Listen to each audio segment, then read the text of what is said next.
Welcome to our first social justice forum of the year. Our presentation is from Annie's Foundation today.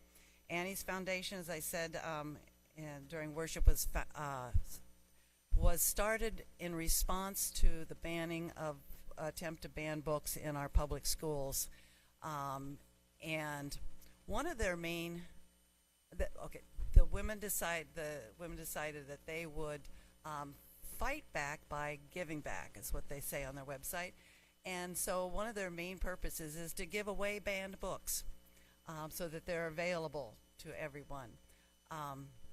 They also do tracking of the books being banned by our school districts. And the Des Moines Register, in the article I read about them, said that they use Annie's Foundations as a resource to track the books that are being banned. They said that as the end of December, there were like 470 different books in different school districts in the state of Iowa that were currently banned. The law's enforcement was to start January 1st. Since then, there have been 2 lawsuits that have challenged it, and so there are some parts of the law that are on hold as those lawsuits are pending.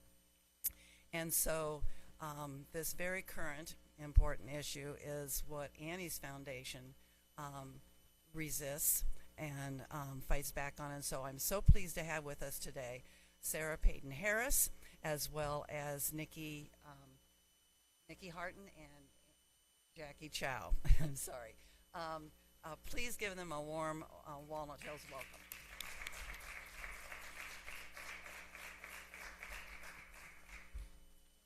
Thanks for having us. You can go on to the next slide. So, how we all started. In September of 2022, there were 2 attempts to remove books from Johnson schools. Those were The Absolutely True Diary of a Part-Time Indian and The Hate U Give. There was a Johnson parent who filed the challenge and went through the process with the school board and everything, and we were, a lot of us parents were absolutely appalled that they were trying to take these books away from schools. This is some of us. We started paying attention and going to school board meetings more, and that's how we got to become friends and know each other. And there was a mom, Ann Lori Smith, who was a very vocal opponent of the attempted book bans, and she became very passionate about that issue, and she passed away tragically in June of 2022 at the age of 43. She left behind 3 children in the Johnson School District. So we were inspired to do something to fight against book bans and challenges, and also honor Ann's memory, and that's how Annie's Foundation came to be. So we are run by 6 volunteer working moms from Johnston. And, don't mess with a Johnston mom, we like to say.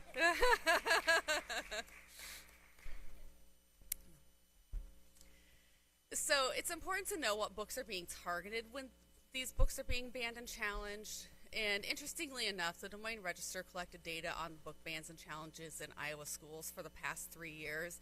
They submitted Freedom of Information requests to get all those records. And what they found were that in Iowa, 55% of the challenges were about people of color, such as the 2 that were challenged in Johnson. The Hate U Give features African American characters, and The Absolutely True Diary of a Part-Time Indian is about a Native American boy. 47% of the challenges were for books featuring LGBTQ people. And then, interestingly enough, about 25% of the challenges were books about people who survived sexual violence or sexual abuse. So those are the voices that are being silenced in our public school libraries. And they will tell you that it's not like viewpoint discrimination, that they're not targeting these populations, but the statistics show otherwise. And that's important because representation in literature matters. When readers don't see themselves represented in literature, it leads to negative psychological outcomes. They feel invisible. They feel like their stories don't matter. Their voices don't matter. They can feel like there's something inherently wrong with who they are. And then the stereotypes that exist about their identities, they begin to think that they must be true because they're not seeing anything to the contrary out in literature. When we do have positive representation in literature, it encourages positive self-identity and self-esteem. It can foster empathy and understanding, and there's also just learning and education. So I often think about, we live in Johnston, and Johnston is obviously a very white, very affluent suburb, and I grew up in Florida and Ohio in a much more diverse area, so I was exposed to all sorts of different cultures and backgrounds.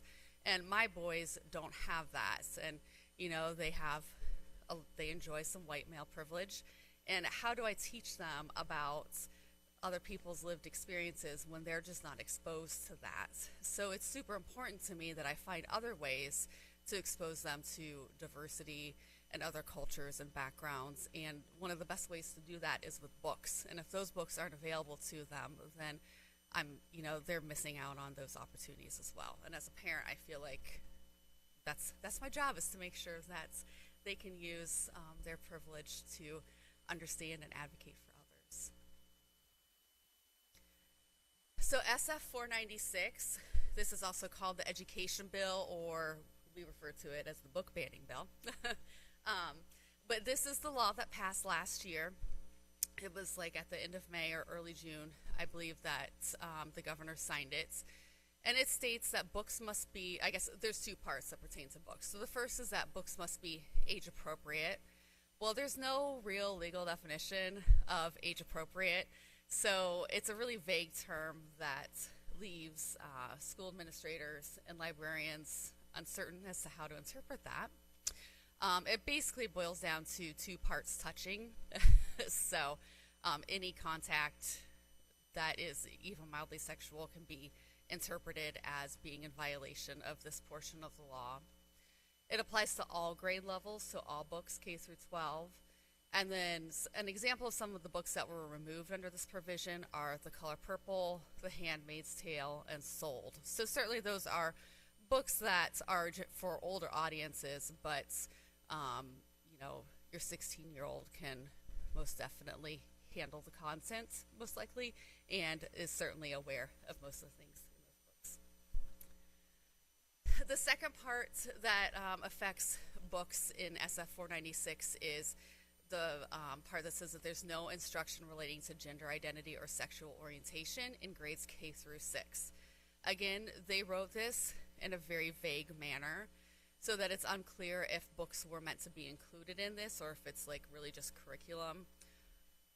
But we do have 3 state legislators who said the quiet part out loud, and they were like, yep, we do want to remove all LGBTQ content from schools. Like, no one needs to know about the existence of gay people if you're under the age of 12. So it's a complete erasure and removal of LGBTQ people from our elementary schools. And then in Iowa, because so many of our school districts have 6th grade in a building with 7th or 8th, then it goes even further, really at a key time in developing one's identity to not have those resources. So books removed under this provision are What Was Stonewall? Like, imagine not wanting to talk about just history. My Moms Love Me, which is a lovely book about a person with 2 moms. And Entangle Makes 3, which is always the one that gets us because it's a true story about 2 male penguins who hatched an egg together. And, Jeff Shipley flat out said, yeah, that's inappropriate to have in schools. And it's like, why? Help me understand. Actually don't, because you can't justify it. And so we do have 2 lawsuits that have been filed against the state of Iowa for this law, and they are making their way through the court. One is with Penguin Random House, and they are representing authors for, they're saying like they're being targeted, they're suffering because, financially because of the book removals, and those are, I think, like John Green, who wrote The Fault in Our Stars. Yeah, Lori Halse Anderson, who wrote Speak, which is a really good book about sexual assault. Yes, Les Ing. Oh.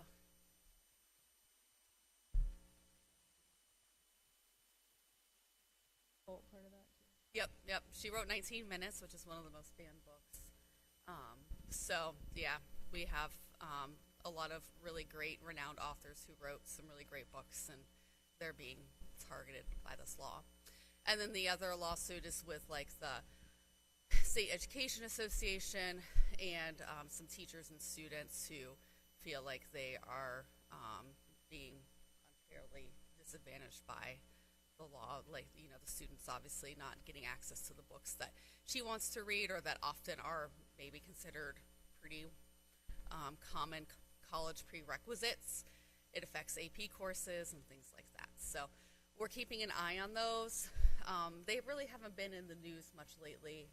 There hasn't been a lot happening, but we're grateful that they exist. And then also, the plaintiffs asked for an injunction while the cases are making their way through the court system. And what that means is that a judge has said that the portions of SF 496 that pertain to books are not enforceable. It was supposed to be enforced January 1st. They're not enforceable right now. So a lot of schools had already removed books that they felt met these qualifications from their school libraries. So they're not obligated to put them back. Some schools have put them back, some schools haven't. We're encouraging everyone to put them back because there's no penalty, but some schools may have gotten rid of the books as well. So, and the Des Moines Register is going to be trying to find out what schools are doing with the books now that the injunction's in place. So keep an eye out for a news story about that, hopefully in the next month or so. Okay, that's everything I have for that. And then, but it's not over, because they're not content with the fact that they passed this sweeping book ban legislation last year. Now they're coming for your public libraries. And we knew that this was coming when last year's law was going through. They're like, no, it's just schools. We're not coming for your public libraries. Well, you know, they lied, and now they are. So if you paid attention, last year in Pella, there was a referendum that the citizens got to vote on about basically removing control of the public library from the library board and, you know, the highly qualified and educated and trained library staff to the city governments. And thankfully it failed pretty resoundingly. But so never one to take no for an answer. Now they're trying to get this passed at the state level. So what this means is that the bills would make it so that the city council can seize and control library funds. They can control what books are purchased with those funds, and they can also insert themselves into the hiring process for a library director, which right now that's generally a duty of the board of trustees. So, you know, they could instill someone who is pro book banning, maybe not even qualified. You know, they can put whoever they want in charge. So those are really scary. And really what happened in Pella was that people were upset that the book Genderqueer was part of the collection. Genderqueer is a graphic novel. It's the most banned and challenged book of the past few years across the United States. It's been the subject of many challenges here in Iowa. But they're just so upset that this book exists in their collection. I don't even know how widely it's been circulated. I don't know if they have stated that, but you know, it's a memoir. It's a graphic novel, and if you don't want to read it, you don't have to. It's just there. So, and you know, probably cost them $25, and this is the hill they're going to die on, I guess. So these are actually going to subcommittee this week, so keep an eye out. The Iowa Library Association is doing a lot about educating people. You can sign up for their mailing list so that you know what's going on. They're tracking the bills. They're doing call to actions.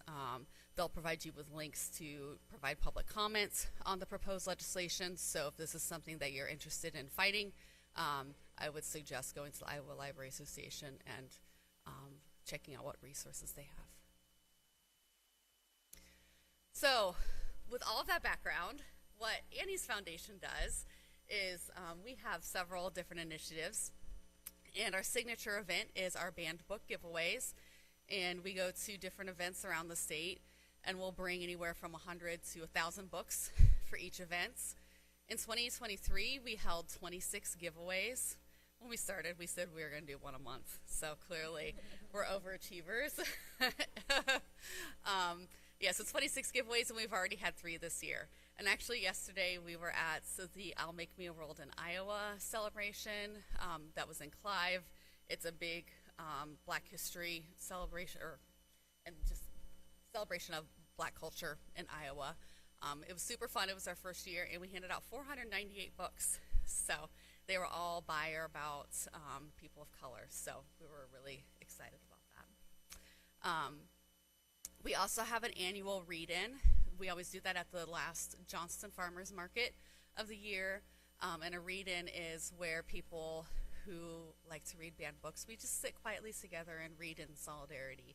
So it's like the perfect introverts, like, protest. Because a lot of book people aren't super extroverted, myself included. So it's like, okay, if I can go and just like sit and read a book, that's my type of thing. So, and we also do a giveaway there too. But so that is usually at the end of September, so you can watch out for that. We also do a variety of book donations. Last year, we gave 500 books to Polk County Juvenile Detention. So that was to ensure that every child they served over the school year could get a book. It was really rewarding because they said that a lot of the kids, when they come to Polk County Juvenile Detention, they have never really read a book before, but there's not a whole lot else to do, and many of them discover a love of reading. And they did have a nice library there, but the kids couldn't take the books back to their rooms. So this was special because it was something that they could keep and even take home with them. So we were really excited about that. We're also getting ready to launch a grants program where we will be offering $500 of in-kind donations and books to different organizations to help expand our reach across the state, because sometimes we get asked to, do something in like Sioux City or Mason City, and we try to get to all these places, but we can't always. So if there's a program or an event that someone has, we will be looking for people to partner with to make donations too. So we're excited about that. Education, we love talking to people at our events and also things like this, but a lot of people, they're maybe aware of book bans. We're surprised at how many people sometimes aren't even aware that books are being banned. But we really like to talk to people and educate them on the state of affairs in Iowa and across the country. We do advocacy and support. We attend legislative sessions and protests. Last year, we were effectively blocked from giving any testimony at the hearings about the proposed book banning law. They only wanted to hear the other side. But we try, and we try to have a voice and represent all the book lovers. And we also offer support to other parents and communities. So some parents have reached out to us. They're in other school districts, and maybe they have a book challenge, and they're wanting to know what they can do to fight back, different strategies. We also do freedom of information requests. They're super easy to do, but a lot of people get nervous, so we will help them out with that and either give them advice on how to fill one out, or we'll fill one out for them. And we've even crowdfunded some, because there can be fees associated with information requests, so we've had success crowdfunding the fees for those so that we can get them. And then we also fill little free libraries in and around Johnston.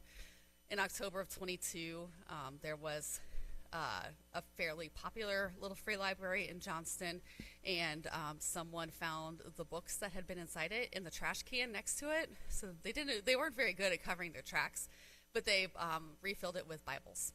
So we certainly support, Bibles belong in little free libraries, that's fine, but throwing away the other books to do so is not so cool. So we have a bunch of donations of books that are just boxed up and ready to go and fill little free libraries around. We focus on like 7 or 8 around Johnson because we can't go everywhere. But, yeah. Okay.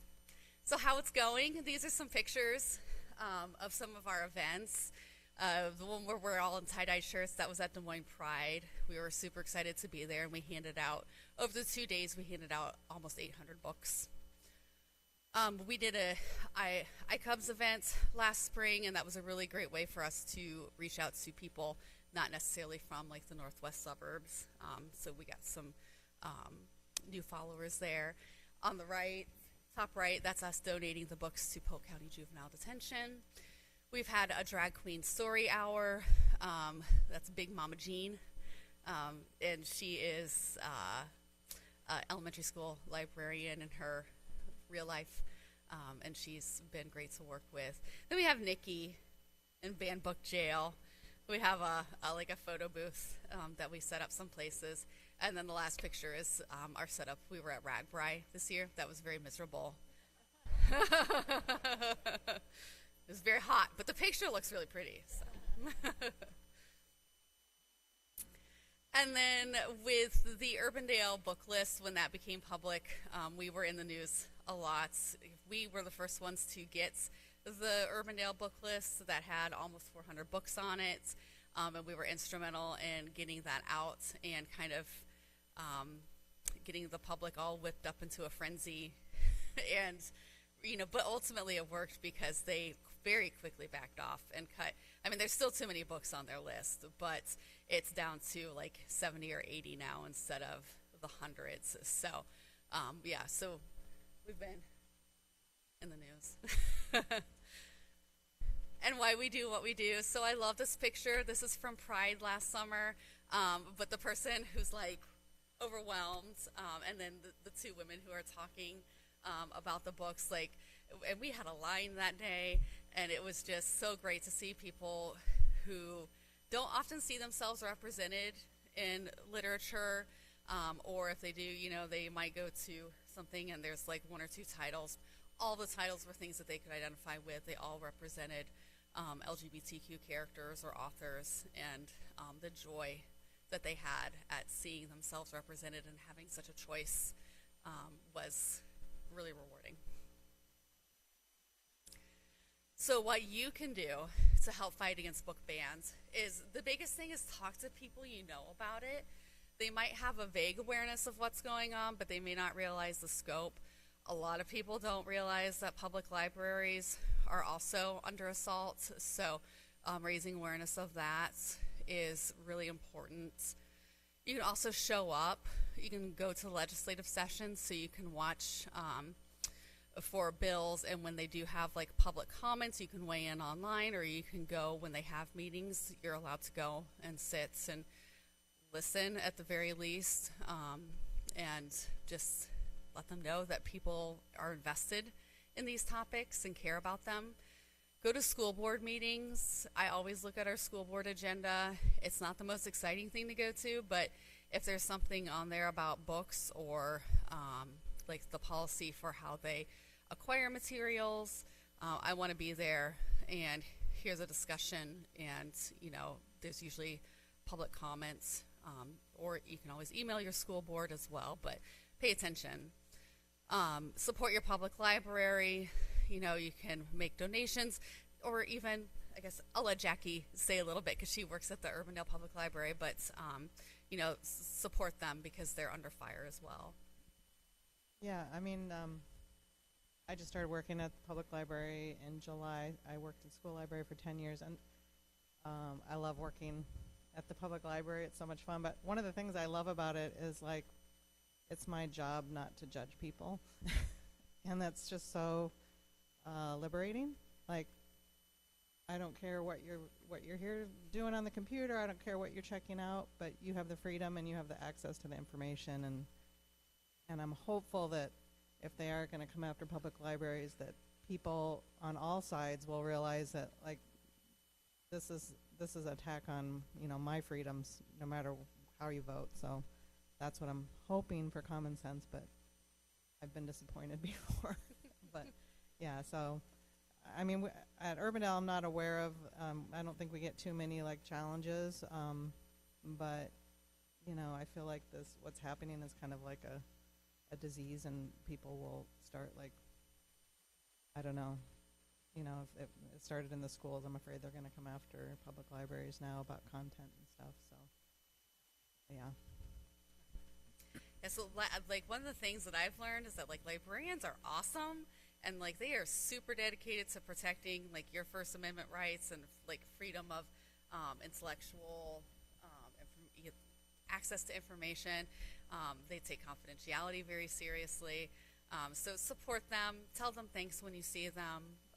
It's rough out there for them right now. So just let them know you support them. And then, of course, you need to vote.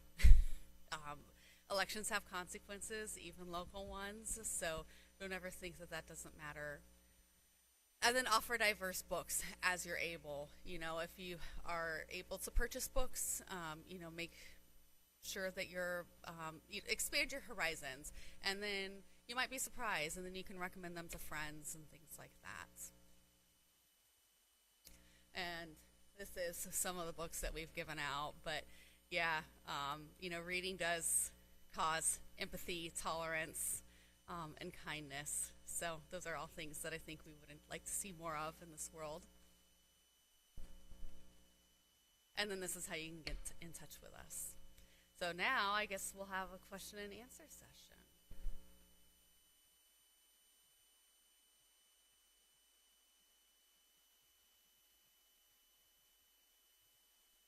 I'm curious about who's missing from the conversations. I know a lot of stuff that's going on the Capitol right now. They say that like chambers are quiet and what have you. And I just look at Johnston. I'm a retired teacher, and I mean, we used to just envy Johnston. And now, oh my goodness, you know, you guys are advertising for teachers at the movie theater. I mean, and I don't know who, yeah, I think most people would go, oh, hell no. So whose voices need to be heard that aren't stepping up, and are there ways we can get people to step up? So I think part of navigating this is understanding, are you guys familiar with Moms for Liberty? Okay, so they are like a dark money funded, very conservative group that portrays themselves as like innocent moms like us, but we don't have lots of money behind us or any national platform helping us. We like literally are just the six of us. But so it's important to understand that the other side has a lot of powerful players behind them, and because of that, their voices are easily amplified. So they're very vocal, but they're a vocal minority, and they get to make a lot of noise because they have those big backers and lots of money. And I think, you know, in Johnston this past fall, we had a school board election, and we had 4 Moms for Liberty candidates running. It would have completely turned our school board over to those viewpoints, and thankfully they all lost, like a resounding defeat. So I think maybe we're starting to see the tide turn because people are waking up and they're being aware, but also there was a lot of like social media activity going on and door knocking from people on our side with our views, trying to educate people about, you know, what they represent and the nature of the groups behind them. And I think that awareness kind of helped turn the tide. And we saw that across the state because I think one Moms for Liberty candidate won in Iowa. So I think it's just making people pay attention and voting and just trying to get that call to action. And like, we have to wake up because we've been complacent for too long, and it's enabled the other side to have way too much control. Yeah, Moms for Liberty in Johnston is very powerful. Like the Polk County chair is from Johnston. Now they all send their kids to private schools, and they still want to say what's going on in public schools. Doesn't make sense.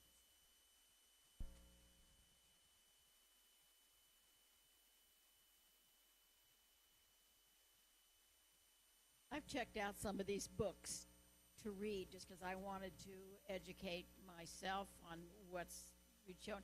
And a couple of the books, Genderqueer, and the other one, I just can't think of the name of it. Yeah, All Boys Aren't Blue. Have very graphic sex in them, very graphic sex. So I don't know. Well, I'm assuming they are in the school libraries, maybe in the junior high. No, 7th and 8th. Okay. It is a Genderqueer was in the 9th grade building in West Des Moines.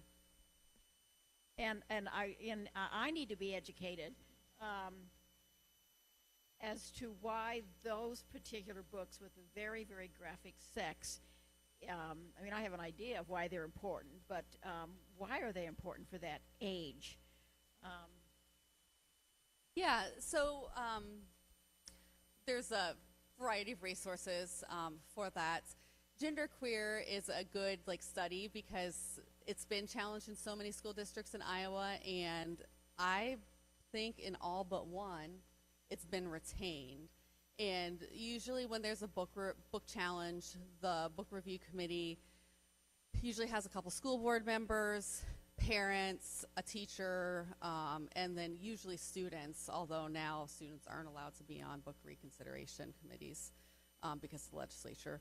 But they all, they try to weigh the merits of the book versus, what the content is that people are questioning. And in every single one, when you read the minutes, they all say, this was a valuable, in Genderqueer, coming of age story, help them understand. I read it, and I consider myself, very open-minded and supportive and an ally, but, it really helped me understand what it must feel like to not know how to identify yourself. So people felt like it enabled them to be more supportive of someone who is questioning their gender identity, and they really feel like just the benefits of having that understanding and helping students identify maybe if they are questioning because the author it's interesting because the author's like, if I wish that there had been books like this available to me, because I would have figured out who I was a lot sooner, and it would have solved me a lot of anguish. Well, now this book serves as that resource for other students who are questioning their identity. And the the pictures that people get concerned about are not a big part of the book at all, and you almost forget about them because it's not related to really the message of the book. The same with All Boys Aren't Blue. I think that's a good example of, it's been targeted because he's African American, he is non-binary, he's LGBTQ, and he's a victim of sexual assault. And I think that story serves as a beacon of hope that you can be all these things and still be loved fiercely by your family. And he still struggled to kind of find his way and his sense of self, but ultimately he accepted who he was and became happy. So I think when you look at the positive psychological outcomes, the public tends to agree when they have a chance to read these books and talk about them that they outweigh the graphic nature of what people object to. And that's important. And as a parent, if you're concerned about some of those books, then you can read them you did exactly the right thing. I want to see for myself what this is about. And then if you had someone that you could guide through the book selection process, you could say, maybe I'm not sure you're ready for that yet. So that's what we encourage, is not taking it away from everyone, but taking it upon yourself to decide what you do or do not want your children to. It's sad too how the banning of maybe a graphic book, and everything just spills over I have bought my grandchildren the Entangle Makes Three. I mean, that book is just the sweetest little book, and it's a true story. And to have it spill over that far, it's just so disturbing. I just wanted to speak on like All Boys Aren't Blue and genderqueer. Also, I just wanted to point out I worked in school library, in middle school library for 10 years, and from the perspective of a high school librarian that I talked to, that they had to defend those books, the reason she had those books in the library was for those students that weren't getting the information. I mean, your normal sex ed books aren't giving them the information that they need. So she was very passionate about providing them with books that had their stories in them. And then also just remember to keep things in perspective, because before all the book banning, if you look at the circulation numbers of those books, you know, like this high school had 1,000 students. I don't know what the numbers are off the top of my head, but maybe the book was checked out a handful of times, you know, before the book banning. So just a very, very small percentage of students were checking out those books. And the ones that were checking them out were probably kids that were looking for that information. I mean, the way they present it is like, these books are, somehow like landing in their backpacks, you know, but it's like, so the circulation is very low. I mean, in general, like kids aren't reading as much. There was a study that was done a few years ago that I think it was Common Sense Media that said like the average teenager was reading about 12 minutes a day versus looking at screens 7 hours a day. So I feel like the focus is on the wrong thing. So keep it in perspective. Like, yeah, there is some graphic things in there, but usually it's the kids that are looking for that information. And another thing is, if a parent doesn't want their child to read genderqueer, they can call the librarian and say, like, please don't check this book out. I mean, they always have that power to restrict that. But so I think perspective, that the other side makes it look like everybody's reading this book, and it really isn't that way. And I, as a teacher, there's a difference between teaching a book in the class versus having it available in the library. And then also in the classrooms, we've always had the scenario where parents knew what was going to be taught in the classroom, and if they wanted their child to have an alternative book, they could. But that, to me, as a teacher, doesn't give them the right to deny others the right to read it. I'm going to try to be real careful with this, with what I'm going to bring up here.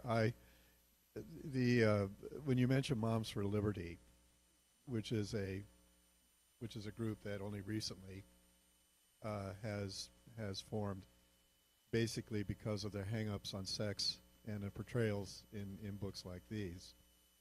And if I could think outside the box for just a minute here about other kinds of books that other folks find offensive. In particular, a book like, and I'm going to use a really severe example here, and I don't know if this is available in the school libraries or not, but a book like, say, Mein Kampf, which is a long screed by a very evil person, Adolf Hitler. And or something like, are you familiar with the Turner Diaries? Yeah, which is another fictional long screed. And I would be curious to know, first of all, if books like these, maybe not these books, but maybe books like these are available in school libraries, and if they're recommended with some kind of supervision, and also I'd be curious to know if anybody in particular, say like Moms for Liberty, if they were to find out about these kinds of books, would they be stepping up and trying to ban them as well? Because if I'm against censorship as much as anybody, But if I were ever to try and ban something, that would be the kind of thing that I would say is inappropriate because of its influence. But I'm not going to say that because I'm for freedom. So that's a lot of questions that I have for you. Take them as you will. Let Sarah take most of this, but I mean, my first reaction is I'm not a librarian, so I'm gonna like trust the teacher librarian to decide if something like that belongs in a library, and then and then if somebody is against that book, they should go through the process and have that discussion about whether, you know, the process of challenging it, and go through that discussion of whether or not it's appropriate. I mean, I feel like we already have the tools right now for deciding what's appropriate in our libraries. So I don't know what you have to add to that. Well, I would say I agree. I have a hard time saying that certain books shouldn't be, you know, available, period. And those two examples, I'm not aware of them being in any school libraries. They're probably in public libraries somewhere in Iowa, although I'm not certain. And, you know, again, I would say that we trust librarians. You know, they carefully curate their collections by knowing what their community wants. They take requests into consideration.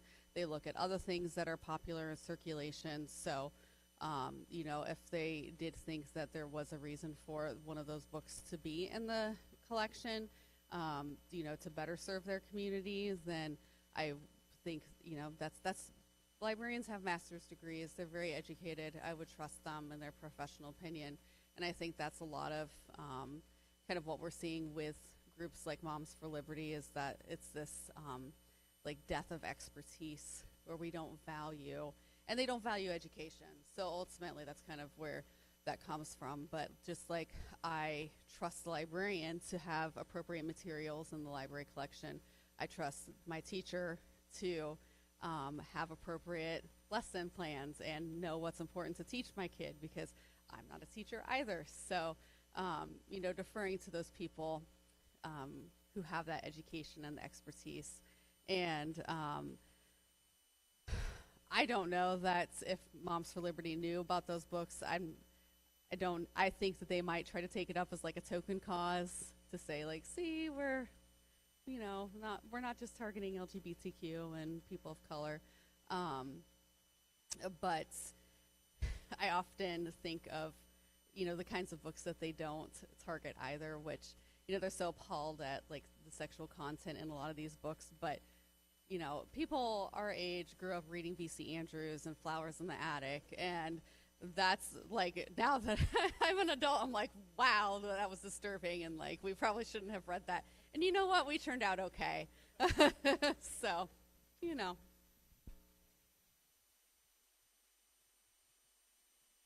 Brought that up because one thing about when it comes to books, closer. Okay, there we go. Kids are going to find a way to read something if they want to read it. That was mine, right? You know, like I hid it under my bed. I didn't want my mom to see this. I don't even know that she knew it existed, but it was one of those that circulated. We passed the copy around. So kids are going to want to read because they want to read what other kids are reading. They want to find out what they find out. But the other thing is, I work at the Johnson Public Library, and we have a saying that, you know, we have a book in the library, there's going to be something to offend everybody, right? All sides, because that's intellectual freedom. And that's one thing I'm really pleased with our current interim director. She fights for the intellectual freedom side of this. And so when we get to those two bills that are there, no city council should be deciding what books are in a library, all to the points you've made. The expertise is there. There's systems in place. There's processes in place. So fight for intellectual freedom is the bottom line with that, and don't turn it over to elected officials who are going to have a political agenda. I'm going to chime in from back here, too. Sorry. I have been on the front side of reading a ton of these books. I'm with West Des Moines Community Schools, and we developed a process before the ban went into place because we knew it was coming. In terms of banning the books, it's got to follow the letter of the law. So when we read a book, it has to be one of the 6 subpoints in 702.17. So I think that's something to keep in mind. And also, with 702.17, we talk about the graphics. So I've just been sitting back here listening, but I'm going to go back to Christy. You were talking about the genderqueer. Would that book have been banned without the pictures? So we have to think about those types of things. And then also, every single book that's been brought up, I've found copies online free. So when you call attention to a book, when you talked about it, it's available out there. When you call attention to a book, more kids are going to find it. There's something called Open Library, scanned books, PDFs. Also, Bartleby, Kevin, you talked about Mein Kampf. It's there anyway. So, and our kids are savvy and they know how to get it. Some of the top titles, and we did return every single book that we had to pull back to our shelves, but we had Tricks, we had Genderqueer, we had All Boys Aren't Blue, Lawn Boy, just a lot of those, including the color purple, because you think about any classic, we had to pull Slaughterhouse-Five, because by the letter of the law, there was one sentence that violated one of those 6 points. So, I'm sorry to be so crude about it, but I'm just going to do it because it came down to this question all the time. So the 6th subpoint of 702.17 references masturbation, and the line was whether it was towards someone, which was against the law, or just mentioned as an individual act. If it was an individual act not directed towards someone, that book could stay.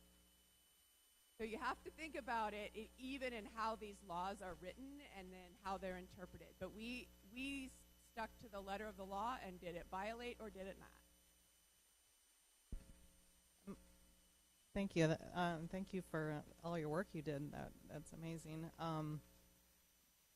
I guess one thing I just want to point out is, for me personally, I don't want to tell anybody, I think parents should definitely have all the control. I mean, you should parent your child how you want, but the thing is, I think you can parent your child and keep them from reading certain books and have all that control, that everything's framed as parental rights, but not infringe on other people's rights. And I guess one of my frustrations is, is like she pointed out that all these books can be found online.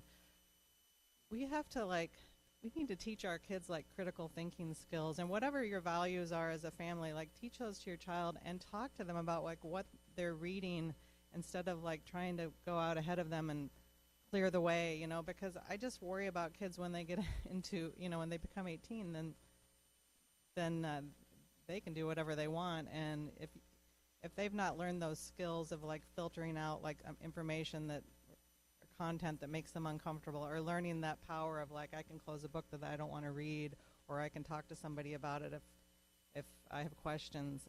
I don't know, that just kids having that their own, just knowing themselves and having that their own critical thinking skills. That's what I worry that we're going to lose, and with all the censorship. One more thing. Is this on? Yeah, okay. Christine brings up a very good point about access, and how especially when you tell someone they can't do something, the first thing they'll do is go straight to wherever it is they can find it. And I guess I looked down the road when I heard those remarks that she made, and wondering if groups like, say, Moms for Liberty, if they are successful in their attempts to ban books, beginning with schools and public libraries, and eventually even going to places like bookstores, and even content on the internet. I have to wonder about if they succeed in what they're trying to do now, if it comes to the point where everything that we have access to is controlled by a minority that is very vocal, that scares enough people to think that that in order not to poison the minds of our youth in particular, that we have to shut everything off and cut every access off that we can find. About a month ago, I finally finished reading 1984, and it's the scariest book I've ever read. And I've read Stephen King. You know, Orwell's book is a spine tingler. It made me shiver when I read this, because I see so many things nowadays, and not just about what we're talking about here, but in politics in general. That there are people who think that we need a dictator in order to get just to get things done, and you know, when I hear language like that, and when we're talking about a subject like this today, it seems to me not very many easy steps from simply going from public schools and public libraries to newspeak, if you will, and. So I think what we're doing here now is the beginning. It can either be the beginning of something totalitarian, or it can be the beginning of something where we're not taking our freedoms for granted. And we're finally encouraging people to open their eyes and what you said a minute ago, use their critical thinking to see what kind of society we really want to have.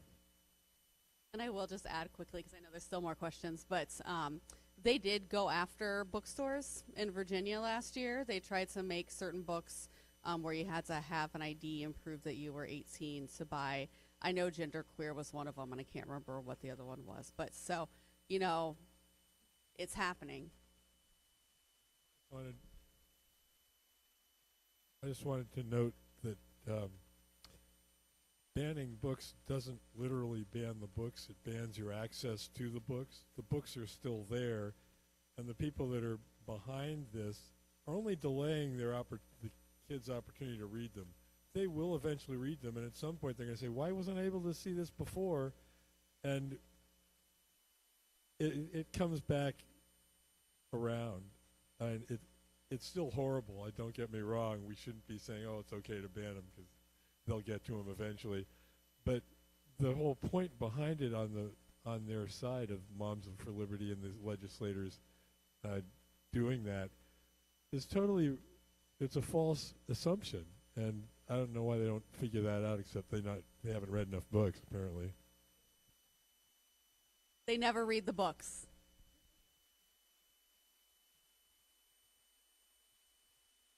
I want to thank you so very much for coming today. And did you want to say anything about what you have up front? Yes, so if you want to come up front, we brought some banned books today. There's just a random assortment, but if you would like to take one home with you today, please feel free. That's what we do, is we're woke book pushers. And then we also have bracelets and bookmarks that you can take, and we're happy to chat with you.